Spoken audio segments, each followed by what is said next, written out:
विजु पट्टनायक जयंती में मुख्यमंत्री बड़ घोषणा एणिकी दिज्व कलिंग यूनेस्को अवार्ड 1952 आरंभ होता आगक भी चलो। गत वर्ष यह पुरस्कार बाबद सहयोगितार ओहरी केन्द्र सरकार जहां विरोध करता बीजेडी। आज विजुबाबू राज्यस्तरीय जयंती में वरिष्ठ बीजेडी नेता प्रफुल्ल घड़ई दाबी पर मुख्यमंत्री घोषणा कर बंद थिबा विजुबाबू कलिंग फुटबॉल कप आयोजित करेंगे राज्य सरकार।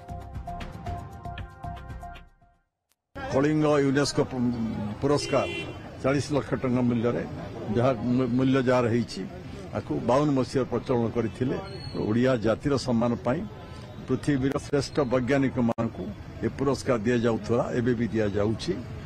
राज्य सरकार केंद्र सरकार अनुदान दियंती चेष्टा कर जो अनुदान देवे नदेले भी जो कलिंग फाउंडेशन ट्रस्ट प्रस्तुत होउची देवे बोले आज कही। धन्यवाद माननीय मुख्यमंत्री की आलोचना हला पर कही जो स्टेट रो जो भाग देवे सी देले तो धन्यवाद आम दबू।